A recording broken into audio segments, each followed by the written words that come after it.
57 cycles. That is how long the Galactic Council had maintained peace across 12 star systems. 57 cycles of careful diplomacy, measured words, and what these humans would call walking on eggshells. And it all came crashing down because one small bipedal creature with brown hair couldn't keep her mouth shut. My name is Velkaya, and I serve as third observer for the Zephyrian delegation. I have witnessed negotiations between species that communicate through electromagnetic pulses, mediated disputes between beings made of pure energy, and somehow survived a trade agreement with the Crystalline Collective without losing my sanity. But nothing, absolutely nothing, prepared me for what I witnessed that day when the humans sent their diplomat. The Meridian Station conference hall stretched for nearly 2 kilometers, its bioluminescent walls pulsing with the soft blue glow that our scientists determined was most pleasing to the majority of species present. Representatives from 43 civilizations had gathered for what was supposed to be routine trade negotiations. Routine. Hey, the universe has a twisted sense of humor. Ambassador Keth Moore of the Hexapod Commonwealth was droning on about mineral rights in the Outer Rim territories. His 6 arms gestured in what passed for emphasis among his kind, while his translator box rendered his chittering into standard Galactic. The extraction protocols must be adhered to with the utmost precision, he declared, his compound eyes glittering like fractured jewels.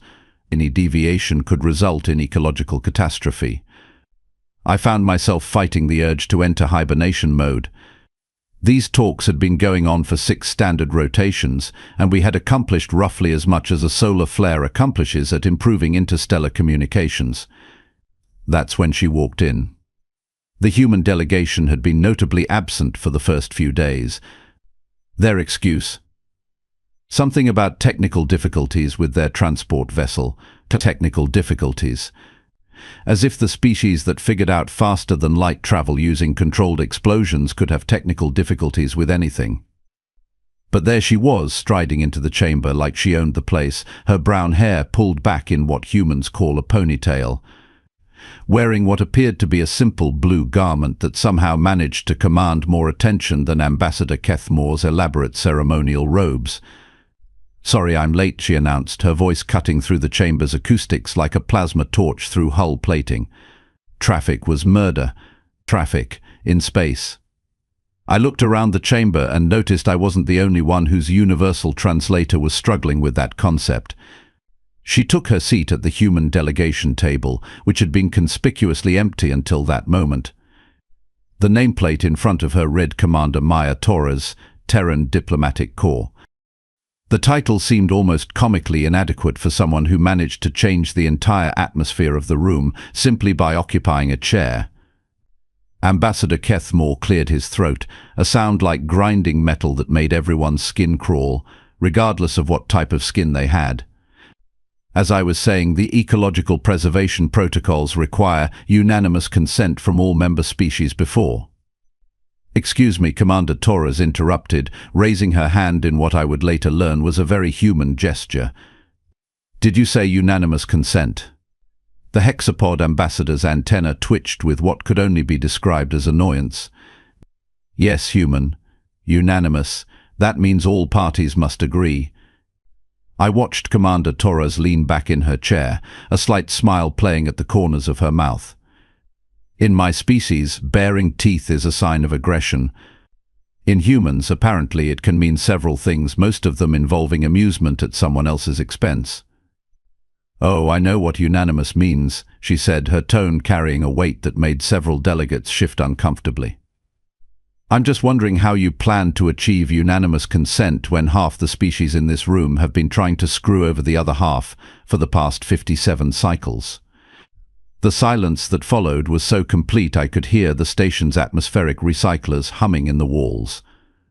Ambassador Keth Moore's compound eyes seemed to somehow narrow, despite their physiological impossibility of doing so. "The human delegate appears to be operating under some misconceptions about the nature of our negotiations," he said, his voice taking on the condescending tone that had made him famous across 3 sectors. Commander Torres stood up. Now I need to explain something about human body language to those who haven't had the dubious pleasure of observing it firsthand. When most species stand during negotiations, it's either a sign of respect or preparation for departure. When a human stands up in the middle of a diplomatic session while wearing that particular expression, it means someone is about to have what they call a very bad day. Misconceptions, she repeated, and I swear the chamber's temperature dropped by several degrees. Let me tell you what I observed during my 6-hour shuttle ride from the docking bay to this conference hall. She began walking around the table, her footsteps echoing in the vast chamber. Every delegate tracked her movement like prey animals watching a predator. I saw Zephyrian cargo haulers being systematically delayed at checkpoint after checkpoint, while hexapod Commonwealth vessels received priority clearance. Her eyes locked onto Ambassador Kethmore. I witnessed Andromedan trade vessels being forced to undergo random inspections that lasted just long enough for their crystalline competitors to undercut their delivery schedules. She paused, letting her words sink in. And I observed no fewer than 12 instances of what can only be described as bureaucratic sabotage designed to favor certain species over others in direct violation of the Galactic trade accords. The chamber erupted into what could generously be called heated discussion and more accurately be described as barely controlled chaos. Delegates began speaking over each other, their translators struggling to keep up with the cacophony of languages, clicking, buzzing, and what I'm pretty sure was interpretive dance from the ethereal delegation. Commander Torres just stood there, arms crossed, waiting. Ambassador Kethmore slammed 3 of his 6 fists on the table, producing a sound like a meteor impact. These are baseless accusations. The human delegate has been present for exactly, he checked his chronometer, 17 standard minutes, and presumes to understand complex negotiations that have been ongoing for 57 cycles. Commander Torres finished for him. Yeah, you mentioned that. Tell me, Ambassador, in those 57 cycles of careful diplomacy, how many trade disputes have actually been resolved? The question hung in the air like a toxic gas cloud. The process requires patience and... It's 0, isn't it? She continued, not bothering to wait for his answer. 57 cycles, and you've managed to resolve exactly 0 trade disputes. But you have managed to create 17 new regulatory committees, 43 subcommittees, and what appears to be an entire bureaucracy dedicated to scheduling meetings about scheduling other meetings. I found myself leaning forward despite every instinct telling me to remain neutral. The human was either brilliant or completely insane, possibly both. Furthermore, she said, now addressing the entire chamber, while you've all been sitting here arguing about mineral extraction protocols. 3 colonies in the Beta sector have declared independence, rather than wait for the Galactic Council to approve emergency supply shipments. The Outer Rim piracy situation has gotten so bad that merchant vessels are hiring private military contractors instead of relying on Council protection. And don't even get me started on the mess in the Kepler system. Ambassador Gresh Nil of the Andromedan Confederation, a being that resembled what humans might call a cross between an octopus and a very angry cloud, began pulsing various shades of red. The human speaks of matters beyond her understanding. Do I? Commander Torres turned to face him, and I noticed several delegates unconsciously lean away from her direction. Tell me, Ambassador, when was the last time you actually visited one of your outer colonies? Not sent a survey team, not reviewed a report, actually physically went there and talked to the colonists. The Andromedan's color shifted to a sickly yellow-green. The practicalities of governance require. It's been 12 cycles, hasn't it? I checked the travel logs. The silence returned, heavier than before. Commander Torres walked back to her seat but remained standing. Here's what's going to happen, she announced, her voice carrying the kind of authority that made seasoned military officers snap to attention. We're going to skip the 47-point bureaucratic nightmare you call a negotiation process, and we're going to solve some actual problems. She reached into what appeared to be a standard diplomatic satchel and withdrew a data tablet. With a few quick gestures, she activated the chamber's main holographic display. The Kepler system situation, she began, as three-dimensional star charts filled the air above the conference table. 17 separate mining operations, 5 different species claiming territorial rights, and what amounts to a free-for-all that's disrupted shipping lanes across 2 sectors.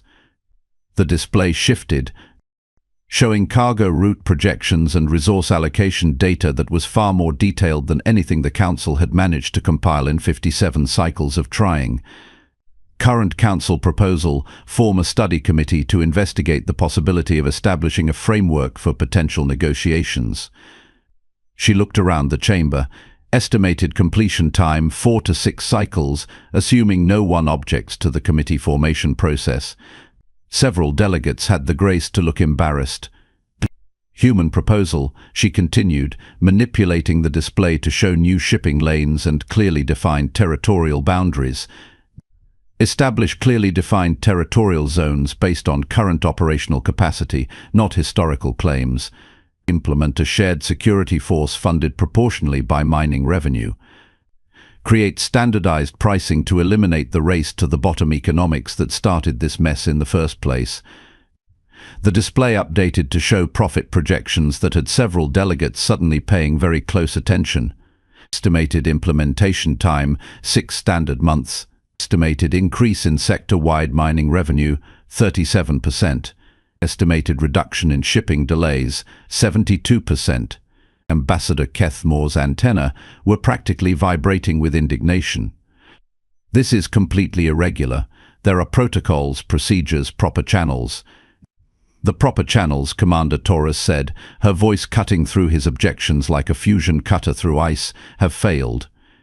For 57 cycles, your proper channels have accomplished nothing except creating more proper channels. She gestured to the holographic display, which now showed comparative data between Council-mediated negotiations and successful independent treaties.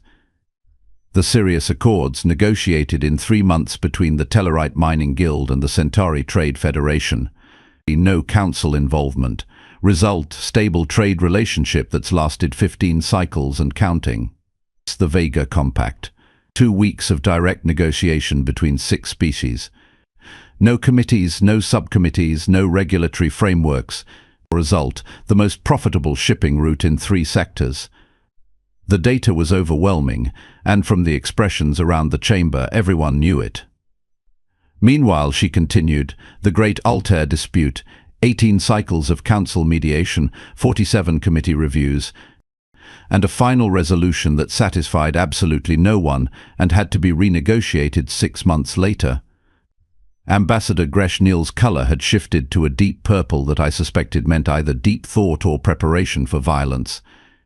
The human proposes to dismantle decades of diplomatic progress. Progress. Commander Torres laughed, and the sound had an edge that made my scales itch. Ambassador, with all due respect, what you call progress, the rest of the galaxy calls stagnation with better paperwork. She manipulated the display again, showing economic data that painted a rather unflattering picture of Council effectiveness. Trade volume between Council member worlds, down 12% over the past 5 cycles. Independent trade agreements between non-Council entities, up 38%. Military spending on peacekeeping operations, up 143%. Mostly dealing with problems that could have been solved with functional trade agreements.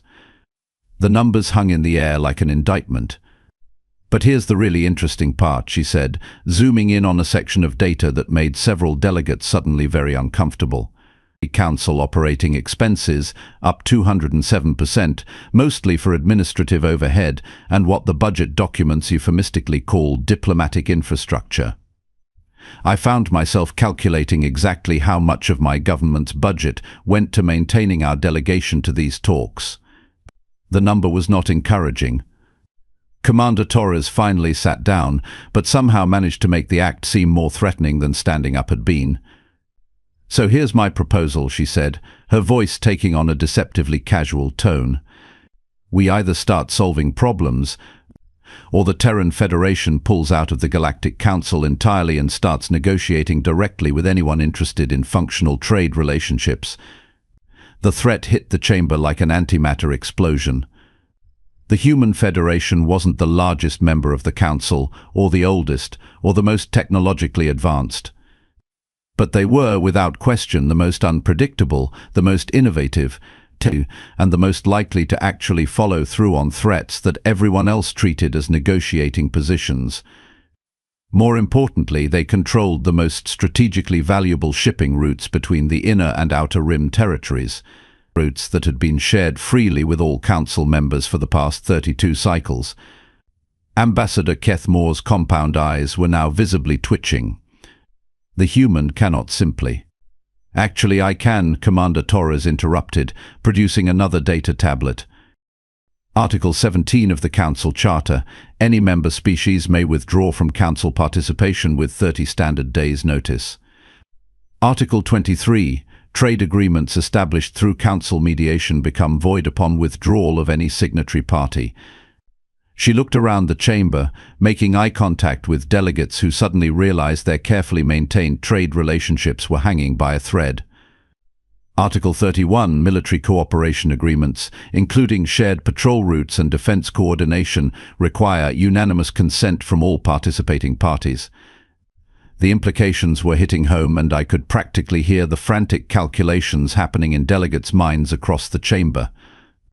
The human threatens economic warfare, Ambassador Greshnil said, his color shifting rapidly between several shades I didn't recognize. No, Commander Torres replied, her smile returning. I'm offering economic cooperation to anyone interested in results instead of process. She stood up again, and this time I noticed she had everyone's complete attention. 48 hours, she announced. That's how long you have to decide whether you want to try a new approach to these negotiations. After that, the Terran Federation begins establishing direct trade relationships with any species interested in cutting through the bureaucratic nonsense and actually accomplishing something. The chamber erupted again, but this time the tone was different. Instead of indignant protests, I heard the unmistakable sound of delegates trying to figure out how to salvage their positions while adapting to a completely new reality. Commander Torres gathered her data tablets, apparently oblivious to the chaos she'd created. Oh, and one more thing, she said, her voice somehow carrying over the din. The next species that tries to blame their negotiation failures on complex diplomatic realities gets to explain to their home government why they just lost access to the most efficient shipping network in 3 sectors. She headed toward the exit, then paused. The buffet in Conference Room 7 has actual Earth coffee. For those interested in informal discussions about practical solutions to real problems, I'll be there for the next 2 hours. Bring data, not position papers. And with that she walked out, leaving 43 delegations staring at each other across a conference table that suddenly seemed far too large and far too empty. I looked around at my fellow delegates and realized that everything had just changed. The careful balance of power, the elaborate protocols, the entire framework that had governed galactic diplomacy for cycles was now officially obsolete. And it had all happened because one small human in a blue dress had decided to stand up and tell the truth. The peace talks had indeed ended when she stood up. What came next was anyone's guess. The next 47 hours and 37 minutes were the most chaotic period in Galactic Council history. And I should know because I spent every single one of them frantically trying to prevent my own government from making what they kept calling catastrophic diplomatic errors. Conference Room 7 had transformed into something resembling a war room if wars were fought with spreadsheets and caffeinated beverages.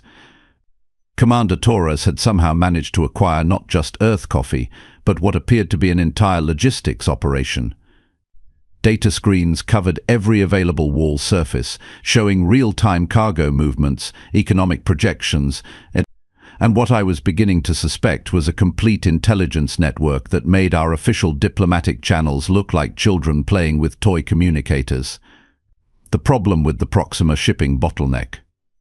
She was explaining to a mixed group of delegates who had abandoned all pretense of formal protocol isn't regulatory oversight. It's that you have 17 different inspection procedures for the same cargo, administered by 12 different agencies, using 9 different standards that were written by committees who apparently never talked to each other. Ambassador HFY of the Tau Ceti Republic, a being whose species communicated primarily through color changes in their crystalline skin, was pulsing a rapid sequence of what my translator insisted meant profound intellectual excitement, which was disturbing because I had never seen a Tau Ceti diplomat express anything approaching enthusiasm about anything. The consolidation proposal, HFY said, her voice taking on the harmonic undertones that indicated deep thought, eliminates redundancy while maintaining safety protocols. The efficiency gains would be 43% reduction in processing time, 17% cost savings, and nearly zero additional security risk. Torres finished, manipulating one of her data displays. We ran the simulations on 12 different cargo types. I found myself leaning over her shoulder, trying to understand how she had managed to compile more useful data in 2 days than our intelligence services had gathered in 2 cycles. The information was not only comprehensive, it was accurate down to decimal points that our own surveys typically rounded to the nearest integer. "Where did you get this data?" I asked, my curiosity finally overcoming my diplomatic training. She looked up at me with that unsettling human expression that suggested amusement at someone else's expense. "We asked people who actually do the work instead of people who write reports about the work." "You asked the workers." Revolutionary concept, right? She pulled up another display showing what appeared to be thousands of individual interviews with cargo handlers, ship pilots, station managers, and dock supervisors. Turns out the people who load the ships and manage the schedules have some pretty strong opinions about why everything takes so long. Ambassador HFY, who had been notably absent from these informal sessions, chose that moment to make his entrance. His 6 arms were arranged in what I recognized as the formal posture of bureaucratic displeasure. "This unauthorized assembly violates 17 different procedural protocols," he announced, his compound eyes scanning the room with obvious disapproval. "All negotiations must be conducted through proper channels with appropriate documentation and—" "Shut up, HFY," said Ambassador Zara 9 of the Epsilon Eridani Collective. The silence that followed was so profound I could hear individual atmospheric molecules bouncing off the walls. Zara 9 was what humans might call old school. Her species had been founding members of the original Galactic Council, and their delegation commanded respect based on nearly a century of diplomatic tradition. She had never, in 37 cycles of service, told anyone to shut up. "I beg your pardon?" HFY's voice carried a note of disbelief that transcended species barriers. "I said shut up," Zara 9 repeated, her cybernetic implants flickering with patterns I had never seen before. "For 57 cycles, I have listened to you drone on about protocols and procedures while 3 generations of my people have grown up with substandard medical supplies because your committees cannot approve emergency shipment authorizations fast enough to matter." She stood up and I realized this was becoming a pattern. Apparently, standing up during diplomatic sessions was contagious. The Vega outbreak, 6 months to approve emergency vaccine shipments. 6 months. By the time your committees finished reviewing the paperwork, the epidemic had run its course and 73,000 beings were dead. HFY's antenna twitched defensively. "The safety protocols require thorough evaluation. The Rigel famine, 8 months to approve grain shipments, because 17 different agencies needed to certify that Terran wheat met nutritional standards for species that had been eating it successfully for 12 cycles. More delegates were standing up now. I was beginning to understand that this was not just about trade disputes anymore. Ambassador Greshnil's color had shifted to something I was pretty sure meant righteous anger. The Centauri mining disaster, 2 cycles to approve rescue equipment because the Hexapod Commonwealth objected to irregular procurement procedures while 47,000 miners were trapped underground. Those procedures exist for valid reasons, Keth Moore began, but he was cut off by a sound I had never heard in a diplomatic setting. It was a laughter from a dozen different species simultaneously. Commander Torres had remained seated throughout this exchange, quietly manipulating her data displays. But I noticed she was smiling again, and this time the expression seemed less threatening and more satisfied. "Tell them about the Kepler breakthrough," she said, not looking up from her tablet. "The what now?" asked Ambassador Yurixvel. Torres activated the main holographic display, showing a real-time map of the Kepler system. But something was different. The chaotic tangle of competing mining operations and shipping delays had been replaced by organized, efficient patterns. 18 hours ago, the Kepler Mining Consortium was established by direct agreement between 7 species. No committees, no regulatory framework, no council oversight. They implemented the territorial division plan we discussed yesterday. The display zoomed in to show mining operations running at maximum efficiency, shipping lanes clear of conflicts, and what appeared to be a single, unified security force maintaining order throughout the system. Current system-wide productivity is up 62% compared to last quarter. Shipping delays have been reduced by 87%. And here's the really interesting part, she said, highlighting a section of the economic data. Tax revenue for all participating governments is up 41%.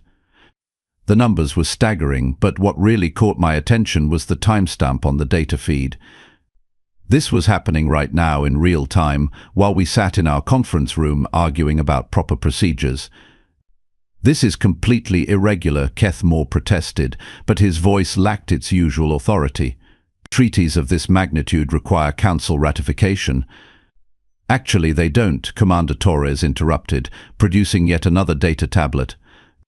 Article 47, member species retain full sovereignty over direct bilateral agreements that do not conflict with existing council obligations.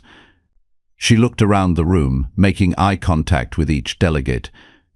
Since the Council has never successfully mediated any agreement regarding the Kepler system, there are no existing Council obligations to conflict with.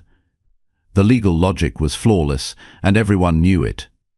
Furthermore, she continued, the Kepler Mining Consortium has offered to share their organizational framework with any other multi-species cooperation that wants to try a similar approach, free of charge, no strings attached. Ambassador Zara 9 was studying the holographic display with an expression I had learned to recognize as profound recalculation of fundamental assumptions. "The Altair sector disputes," she said slowly, "could be resolved using this model." "The vegan trade route situation," added Ambassador Greshnil, his color shifting to something that probably meant cautious optimism. "The entire beta quadrant resource allocation nightmare," said Yurixvel, her harmonics reaching frequencies that made my teeth ache.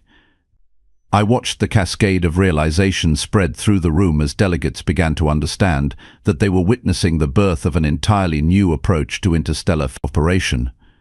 An approach that actually worked. Keth Moore made one last desperate attempt to restore order.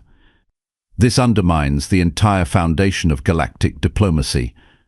Without proper oversight, without regulatory frameworks, without results." Commander Torres stood up, and this time her expression was not threatening. It was something far worse, it was pitying. "Ambassador Keth Moore, your species joined the Galactic Council 38 cycles ago.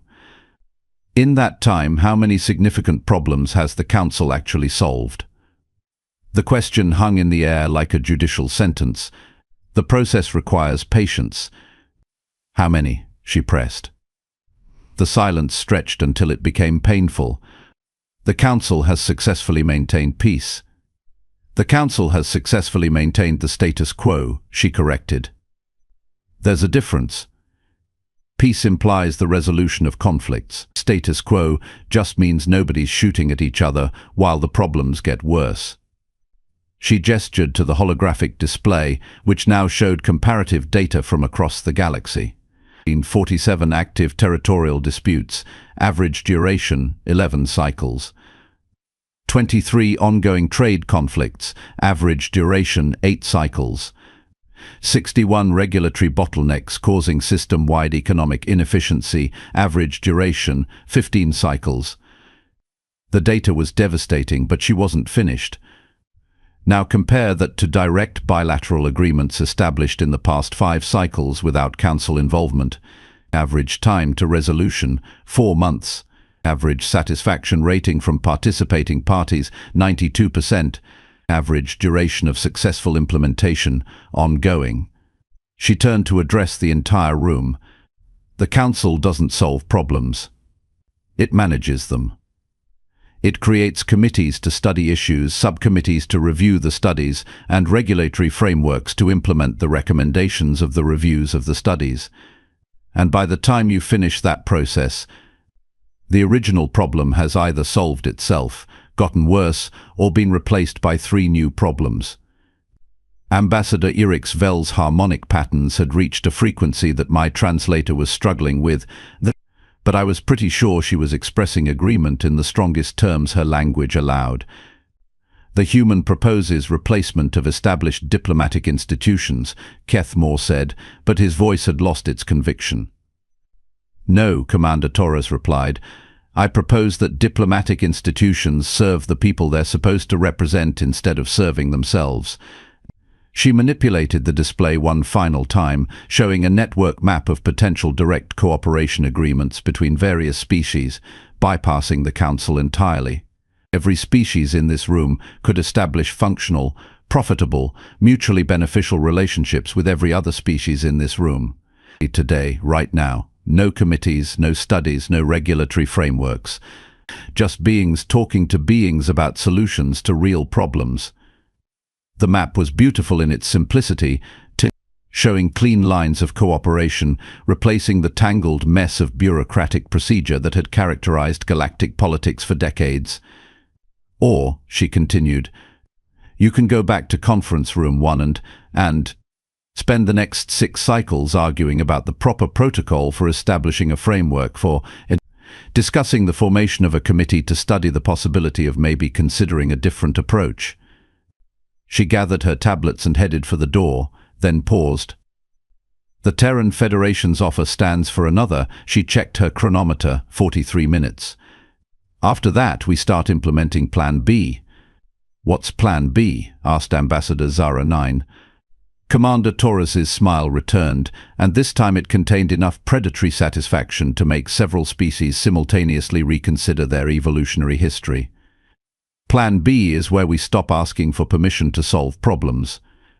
She left, and once again the room erupted into chaos. But this time, the chaos was productive.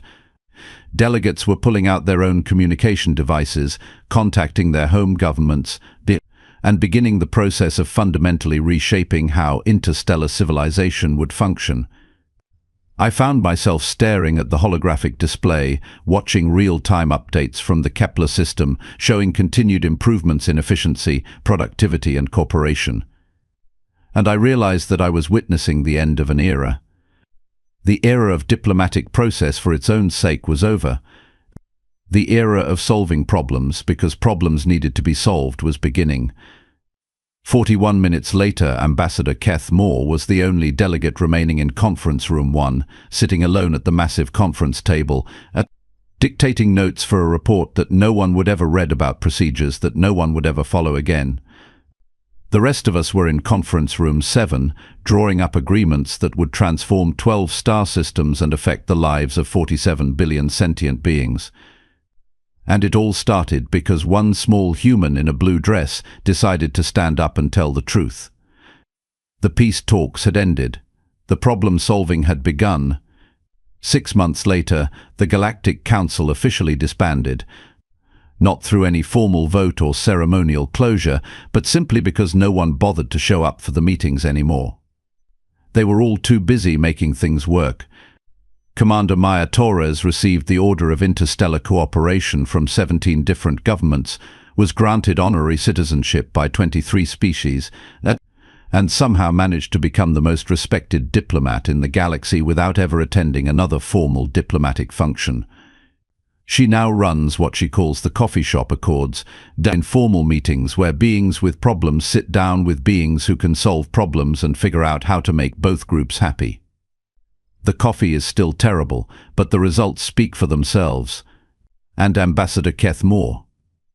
He eventually found a position that suited his talents perfectly. He manages the filing system for the Galactic Council Historical Archive, where he maintains meticulous records of how things used to be done.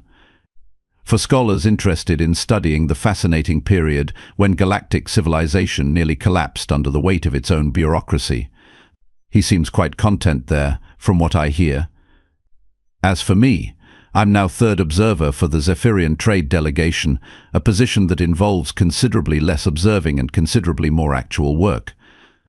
But somehow work that produces results is far more satisfying than work that produces reports. Funny how that works out. The universe, it turns out, has a sense of humor after all. It just took a human to point it out.